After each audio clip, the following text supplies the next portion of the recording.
Bonjour à tous et à toutes. Aujourd'hui, on va entamer notre cours sur les suites. Donc, on va essayer de comprendre c'est quoi une suite. D'abord, avant d'arriver à la définition, on a vu dans les chapitres précédents c'est quoi une fonction.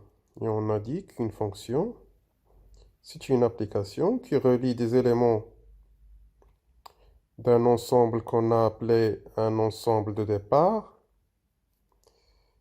avec leur image f de x qui appartient avec dans un ensemble d'arrivées. Donc l'élément x appartient à un ensemble d'éléments qu'on généralement on l'appelle d de f ou une partie de d de f et qui a des images dans R, généralement dans R.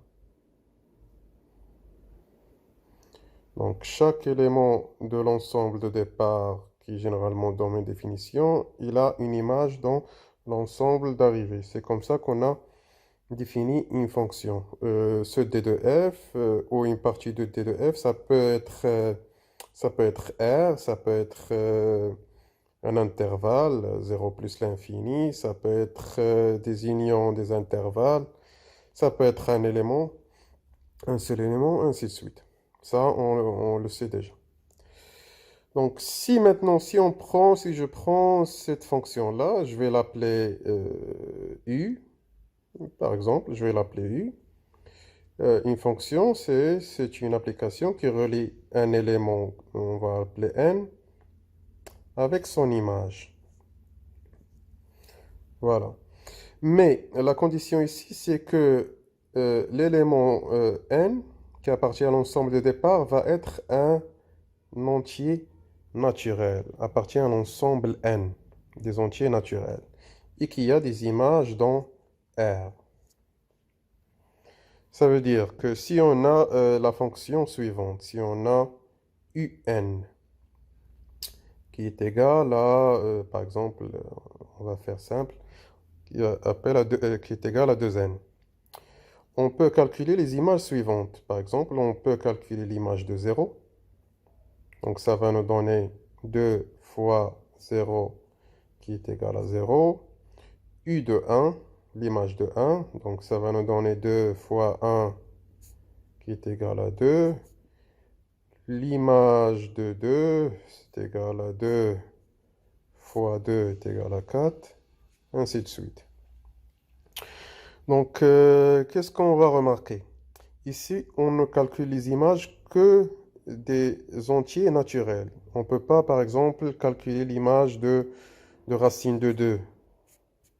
C'est pas possible. On ne peut pas calculer les images de 3,14. Donc, on ne calcule que les images des entiers naturels. Ça, c'est premièrement. Deuxièmement, on peut remarquer que ces termes-là nous définit une suite d'éléments. Ça veut dire ça, c'est le premier élément, ça, c'est le deuxième élément, ça, c'est le troisième élément. On peut avoir le quatrième élément, ainsi de suite, jusqu'à l'infini. On peut avoir l'élément U de 100, U de 1000, ainsi de suite. Voilà, donc on arrive à la terminologie sur les suites. On va définir une terminologie. Donc, cette image-là de 0, on va l'appeler comme ça, on va l'appeler U indice 0. Et on va dire que U indice 0 de cette fonction-là est égal à 0. U indice 1, c'est tout simplement l'image de 1 qui est égale à 2. U indice 2 qui est égal à 4. Ainsi de suite, on peut avoir U indice 100 qui est égal à quoi? À 2 fois 100 qui est égal à 200. Donc ça, ce premier élément, on l'appelle le terme de rang 0. Donc ça, c'est le terme de rang 0. Ça, c'est le terme de rang 1. Ça, c'est le terme de rang 2. Donc ça, c'est le terme de rang 100. Ainsi de suite, on peut aller jusqu'à, on peut dire généralement, UN, avec n, un élément dans n. On va l'appeler comme ça. UN est égal à 2n. C'est l'expression de la fonction qu'on a définie tout à l'heure. Alors, ce terme-là, on l'appelle le terme général. Le terme général de la suite. De la suite. Et ici, lorsqu'on parle des suites, on la définit comme ça. Donc, on la définit entre parenthèses. Et ici, on écrit n appartient à n. Ça veut dire que l'élément n, c'est un entier naturel qui appartient à l'ensemble n. Voilà, c'est ça la définition d'une suite. On peut faire une petite remarque, c'est que euh, une suite peut, peut ne pas commencer par exemple par U0. Par exemple, si je prends la suite suivante, UN, qui est égale à 1 sur n. Donc cette suite, est-ce qu'on peut calculer U de 0? Non, parce que 1 sur 0, c'est pas possible. Donc cette suite-là, elle est définie à partir de 1. On peut calculer U1, donc c'est 1. On peut calculer U2, c'est 1 sur 2, ainsi de suite. Donc cette suite-là, on peut la définir comme ça. Donc le terme général, c'est IN est égal à 1n. Et la suite, on peut la définir comme ça. Donc n appartient à n étoile. N étoile, c'est l'ensemble des entiers naturels privés de 0. Il y a des suites qui peuvent commencer de 2, ainsi de suite. Mais la suite d'éléments, elle est infinie. On peut calculer U de 1 million, U de 1 milliard, ainsi de suite. Voilà, donc une dernière chose pour l'introduction. On va définir deux types de suites, de définition d'une suite. Il y a des suites qui sont définies, on dit qu'ils sont définis d'une manière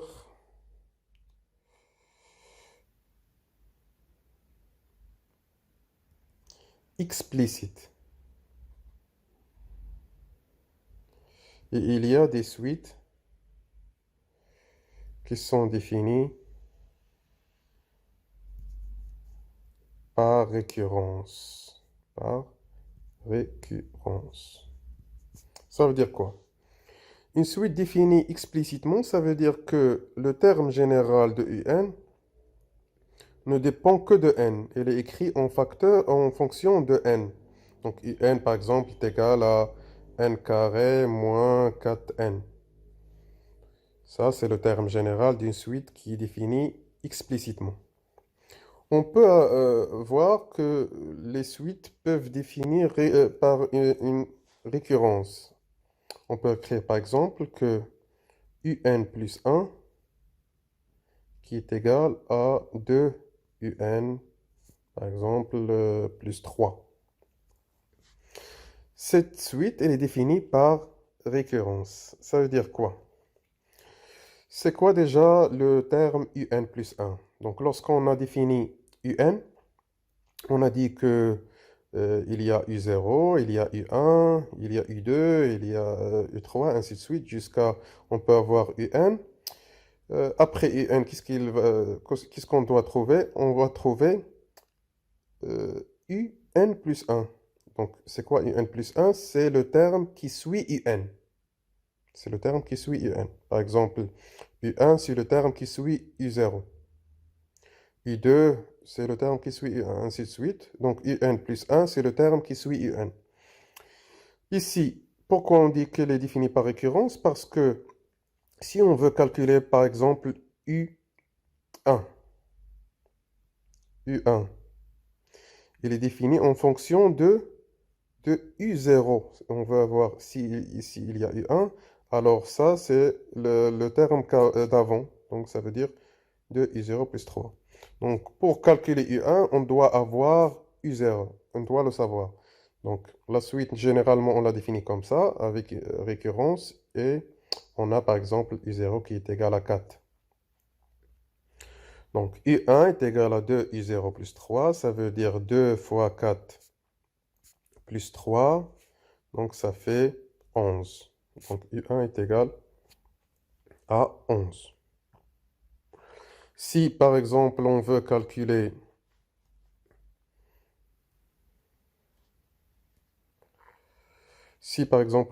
on veut calculer U2, à partir de cette expression-là, donc U2, elle est définie en fonction du terme précédent, qui est U1. Donc ça veut dire 2 U1 plus 3. U1, on l'a calculé, est égal à 11, donc 2 fois 11 plus 3, qui est égal à 22 plus 3, ça fait 25. Donc U2 est égal à 25. Voilà, donc on peut, pour les suites définies par récurrence, on peut avoir des suites qui sont définies par le UN plus 2, par exemple le UN plus 2, qui est égal à 2 UN moins 1 plus UN. On peut avoir des termes comme ça. UN plus 3, UN plus, moins 1, UN plus 1. Donc, généralement, les termes en récurrence, ils sont définis par rapport à un terme précédent ou le suivant ou n'importe quoi. Voilà, c'est tout pour la partie 1 du cours sur les suites. À bientôt dans la partie 2.